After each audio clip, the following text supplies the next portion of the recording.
Oh, what's up?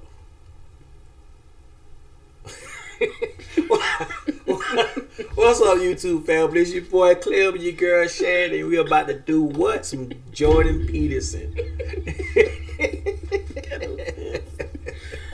Yes, this is the ultimate compilation. Some different highlights from Jordan Peterson, some of his best moments. So, ready? Let's do it. All right.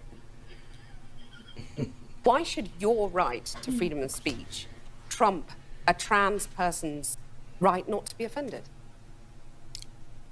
Because in order to be able to think, you have to risk being offensive. I mean, look at the conversation we're having right now. You know, like you're certainly willing to risk offending me in the pursuit of truth. Why should you have the right to do that? It's been rather uncomfortable.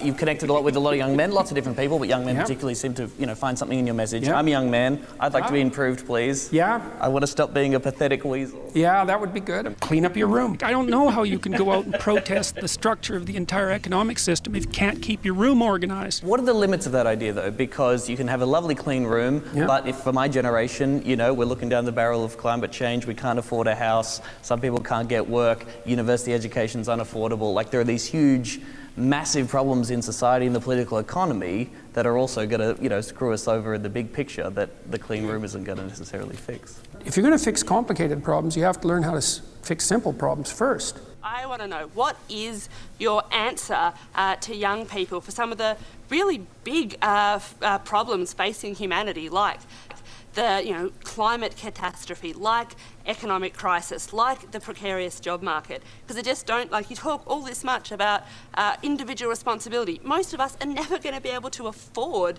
to have all of these assets to have responsibility over. So what is your advice beyond banal comments like clean your room? It's actually rather difficult to answer a question that ends with your comments are banal. Politely. I would consider that more of an opinionated, personal and political statement than actually a question.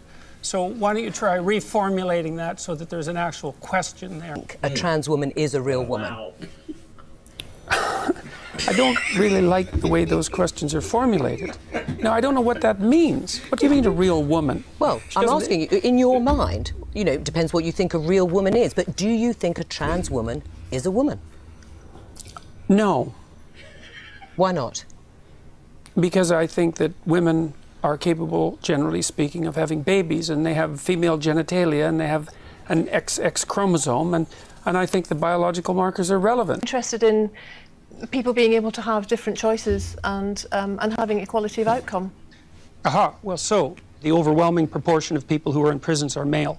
Now, do you want to equalize that, just out of curiosity? What about bricklayers? They're 99% male. And we've got about 3/4 of the population now in universities in the humanities and social sciences are female. Yeah. Are we going to equalize that? And men work longer hours. They work more dangerous jobs. They're more likely to move. They're more likely to work outside. They're more likely to participate in jobs in the STEM fields that are scalable. They make more money for those reasons. And that's all hidden under the idea that the reason that men and women make different amounts of money is because of their gender. Peterson, do you have any comments on the Nazi presence at your protest?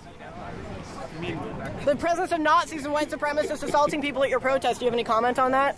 Yeah, I don't like Nazis. Well, that's highly debatable. That's highly debatable. Actually, it's absolutely true, because there's never been a secular humanist government on the planet. I don't know. I think the Soviets were pretty secular. No, humanists.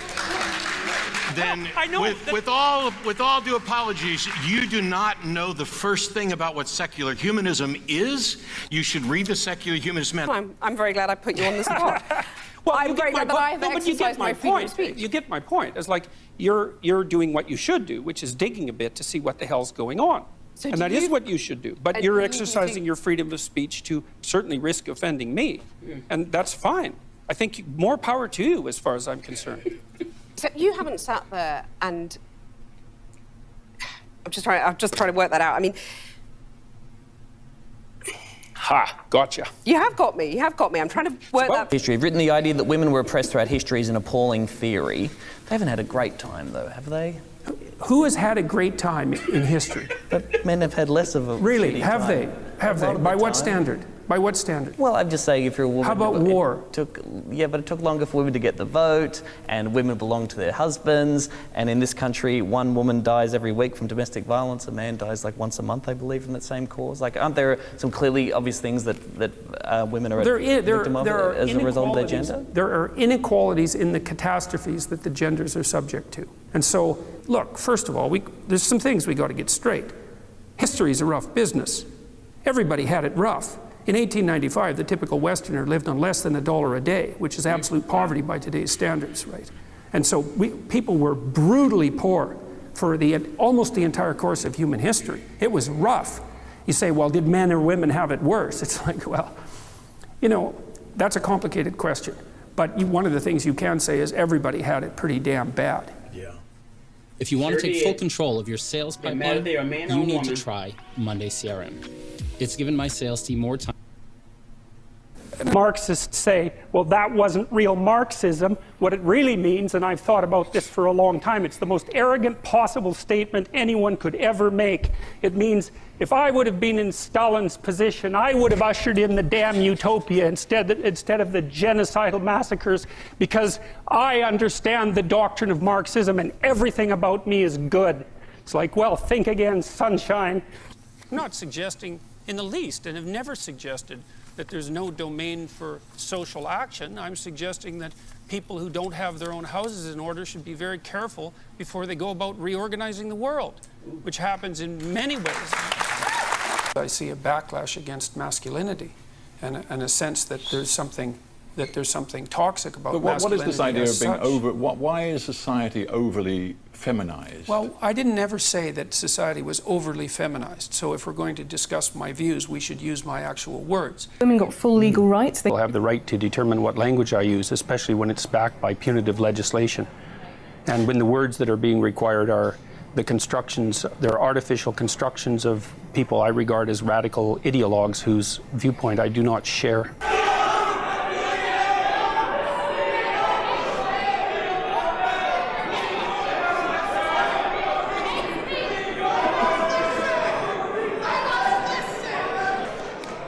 That's pure narcissism at work, by the way. A question for Professor Peterson. Why do you feel that someone's personal gender identity and pronouns infringes your free speech? Can one not also argue, based on your interpretation, that professors can use racial slurs in their classroom and that the inability to do so would violate their freedom of speech? There's a difference between saying that there's something you can't say and saying that there are things that you have to say. And I regard these made-up pronouns, all of them, as the neologisms of radical PC authoritarians. Do you understand that? And I'm not a fan of that sort of person. And the reason I'm not a fan of that sort of person is because I've done my homework. I've read everything I can get my hands on in the development of authoritarian political systems, and I know the literature inside out and backwards. And I am not going to be a mouthpiece for language that I detest. And that's that. The whole patriarchy thing, I think you have no idea how pernicious and dangerous it is. Well, no, I don't. I really don't. Go on. Throughout history. Oh, wow. Woo.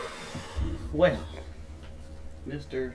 Jordan. Man, he always put it down, man. He make it do what it do, baby. Hey, guys. It's Professor Terry here with Notary to Notary. What is it with? It's my fingers. I'm working on Wow. All right, guys, it's another Jordan Peterson, man. I mean, he always bring it raw. He brought it. It was real, quick. It was painless for us. I enjoyed it, man. I enjoyed that, yeah. He had to tell some word that I couldn't say, and I was like, wow, that was a word. I could look that one up. But he got his point. Yes. And he laid it out. Yep. All right, but don't forget to like and subscribe. Comment down below as well. We'll see you guys later.